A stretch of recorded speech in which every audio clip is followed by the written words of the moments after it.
तो hello friends, जैसे कि आपको पता है कि हम लोग analogue and digital communication subject discuss कर रहे हैं। और अभी तक हम लोगों ने दो चैप्टर दो यूनिट को बहुत अच्छी तरीके से कवर अप किया हुआ है। अगर आपने उन वीडियोस को नहीं देखा है तो जरूर देख लीजिएगा। प्लेलिस्ट का लिंक आपको नीचे मिल रहा होगा, आप वहां से उसको चेकआउट कर सकते हैं। साथ ही साथ आप इस वीडियो को कंप्लीट देखिएगा और जो भी चीजें हैं उनको अच्छी तरीके से प्रॉपर नोट्स बनाते चलिएगा। और ये नोट्स आपकी एग्जामिनेशन के लिए, नॉलेज के लिए, दोनों पॉइंट ऑफ व्यू के लिए इंपॉर्टेंट है। और as a one shot video के माध्यम से चीजें प्रोवाइड हो रही हैं, तो अच्छी तरीके से इनको देखना है। और एक प्यारा सा कमेंट जरूर करिएगा ताकि मुझे भी मोटिवेशन मिल सके। ठीक है, तो आइए स्टार्ट करते हैं। यूनिट नंबर 3 का पूरा सिलेबस आपको इंटरफेस में नजर आ रहा होगा, आप देख सकते हैं। बारी बारी से एक एक टॉपिक को हम देखते हैं। पहला हमारा इंट्रोडक्शन टू एंगल मॉड्यूलेशन। कह रहा है कि in angle modulation the angle, जिसे हम लोग फेस भी बोलते हैं, of the carrier signal is varied according to the message signal. While the carrier amplitude remains constant. यानी आपका एंगल मॉड्यूलेशन जो होता है उसके अंदर जो एंगल होता है कैरियर सिग्नल का, वो वेरीफाई होता है। जो किसके अकॉर्डिंग होता है? मैसेज सिग्नल के अकॉर्डिंग होता है, जब वो कैरी करता है एम्पलीट्यूड जो कांस्टेंट होता है उस कंडीशन में। ठीक है, जनरल कैरियर सिग्नल की हम बात करें तो c of t equal to A C cos omega dash c and plus five रहेगा। ठीक है, जहां पे आपका ए सी आपका कैरियर एम्पलीट्यूड है, ओमेगा सी आपका कैरियर एंगुलर फ्रीक्वेंसी है, फाइव आपका फेज एंगल है। ठीक है, अगर हम टाइप ऑफ एंगल मॉड्यूलेशन की बात करें तो यहाँ पे पहला आपका है फ्रीक्वेंसी मॉड्यूलेशन, जिसे हम लोग एफएम कहते हैं। तो यहाँ पे जो कैरियर फ्रीक्वेंसी होता है वो वेरी करता है according to the modulating signal.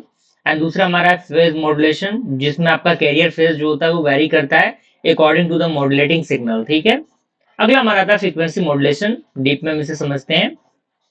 तो ये जो फ्रीक्वेंसी मॉड्यूलेशन होता है, ये प्रोसेस होता है जिसके अंदर फ्रीक्वेंसी जो होता है कैरियर का, वेव का, वो वेरीफाई होता है। जो किसके अकॉर्डिंग होता है? इंस्टेंटेनियस एम्पलीट्यूड के अकॉर्डिंग होता है, मैसेज सिग्नल के, जब हम कैरियर एम्पलीट्यूड को कांस्टेंट मानते हैं। ठीक है, तो यहाँ पे एक इक्वेशन मिलता है S T equal to A C cos bracket of omega C T plus beta sine omega M T.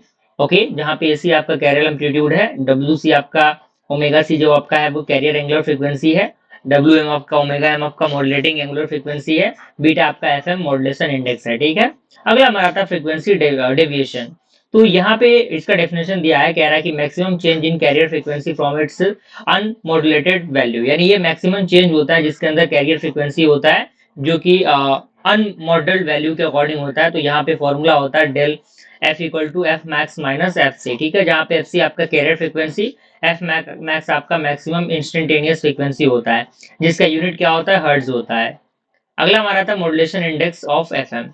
तो यहाँ पे जो होता है ये रेशियो फ्रीक्वेंसी डेविएशन होता है जो मॉड्यूलेटिंग फ्रीक्वेंसी के अकॉर्डिंग होता है। तो beta equal to del F upon F M, जहाँ पे डेल एफ आपका फ्रीक्वेंसी डेविएशन है और आपका एफ एम आपका मॉड्यूलेटिंग फ्रीक्वेंसी है। जैसे एग्जाम्पल दिया गया, डेल एफ का आपका 75 किलो हर्ट्ज, एफ एम आपका 15 किलो हर्ट्ज। तो बीटा आपका कितना निकलेगा? 75.5 करेंगे तो 5 आएगा। ठीक है, तो ये तरीके हैं। अगला हमारा था डेविएशन रेशियो। तो ये आपका रेशियो होता है of maximum permission frequency deviation to the minimum maximum modulating frequency. यानी जो आपका मैक्सिमम होता है और जो मैक्सिमम एफएम होता है उसका ये रेशियो होता है। बेसिकली उसके रेशियो को ही हम इसको डेविएशन रेशियो कहते हैं। तो ये तो आपका जनरल है, लेकिन अगर हम कमर्शियल एफएम की बात करें तो आपका जो डीआर होता है, डेविएशन रेशियो, वो 5 होता है। ठीक है, अगला हमारा था बैंडविड्थ रिक्वायरमेंट ऑफ एफएम। तो एफएम जो होता है वो कंटेन करता है इनफाइनाइट साइड बैंड्स को।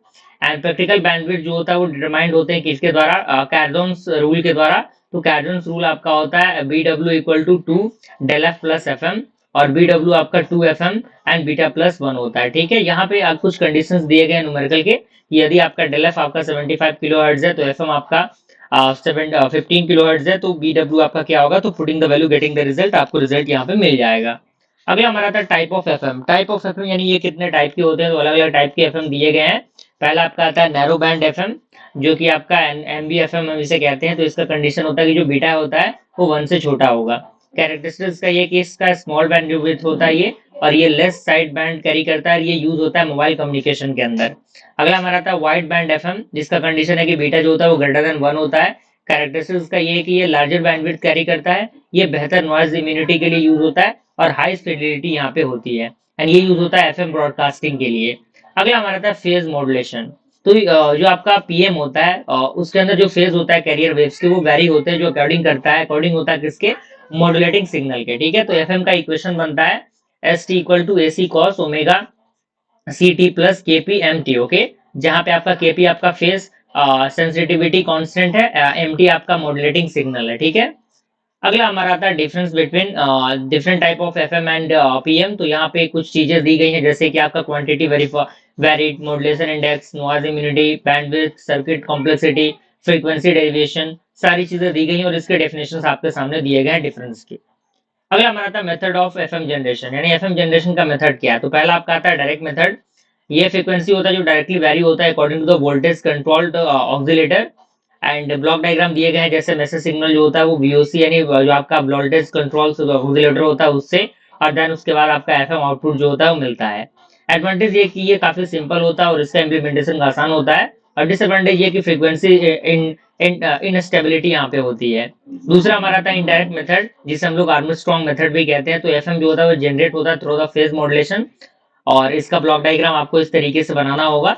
एडवांटेज दिया गया है ये एक्सेलेंट स्टेबिलिटी कैरी करता है, एक्यूरेट फ्रीक्वेंसी, और डिसएडवांटेज ये कि कॉम्प्लेक्स सर्किटरी इसका होता है, ठीक है।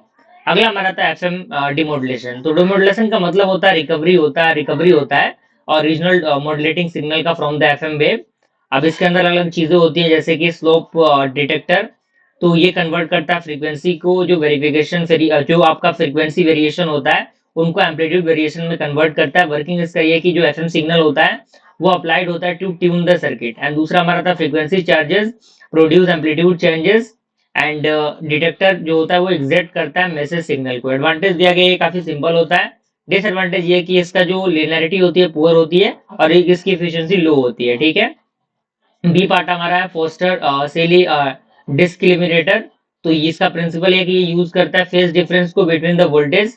एंड फीचर दिए गए हैं कि इसका जो लिनियरिटी होता है बेटर होता है, और ये बेहतर सेंसिटिविटी कैरी करता है, और ये वाइडली यूज होता है एफएम डिटेक्टर के लिए। एडवांटेज ये कि इसका आउटपुट जो होता है हाई होता है, इसका डिटेक्शन एक्यूरेट होता है। डिसएडवांटेज ये कि ये रिक्वायर करता है एम्पलीट्यूड लिमिटर को, ओके।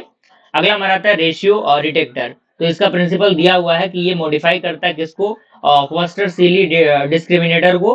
फीचर्स इसके दिए गए हैं कि ये डिटेक्ट करता है एफएम सिग्नल को, ये लिमिट करता है एम नॉइज को, इसका जो नॉइज रिजेक्शन होता है बेहतर होता है, और यहाँ पे कोई भी लिमिटर रिक्वायर्ड नहीं होती। डिसएडवांटेज ये कि लोअर आउटपुट वोल्टेज इसका होता है, और इनके बीच के डिफरेंस भी दिए गए जैसे स्लोप डिटेक्टर, फोस्टर सेली, उसके बाद आपका रेशियो डिटेक्टर। ये सारी चीजें आपके सामने यहाँ मेंशन की गई हैं। अब यहाँ पे कुछ चीजें दी गई हैं, introduction to the pulse modulation system. तो यहाँ पे जो पल्स मॉड्यूलेशन होता है वो यूज करता है पल्स को टू ट्रांसमिट द इंफॉर्मेशन, यानी इंफॉर्मेशन को ट्रांसमिट करने के लिए यहाँ पे पल्स का यूज होता है। At the instant of continuous carrier wave, यानी जब कंटिन्यूअसली कैरियर वेव्स जनरेट होते हैं तो जो ट्रेन होगा पल्स का वो यूज होगा, ठीक है। अगर हम टाइप की बात करें तो पहला आपका होता है एनालॉग पल्स मॉड्यूलेशन, जिसमें पल्स एम्पलीट्यूड मॉड्यूलेशन आता है, पल्स विड्थ मॉड्यूलेशन आता है, पल्स पोजीशन मॉड्यूलेशन आता है, ठीक है।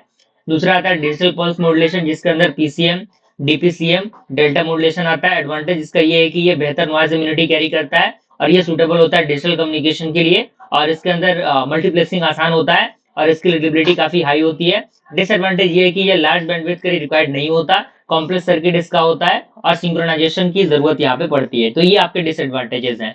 अब कुछ फॉर्मूलाज हैं जो कि इस यूनिट के अंदर फॉर्मूलाज आपको याद होने चाहिए। तो इस तरीके से हमारा यूनिट नंबर 3 भी कंप्लीट होता है। अच्छी तरीके से इनको प्रैक्टिस करिए। जल्दी मिलते हैं दोस्तों अगले वीडियो के साथ, तब तक के लिए थैंक यू।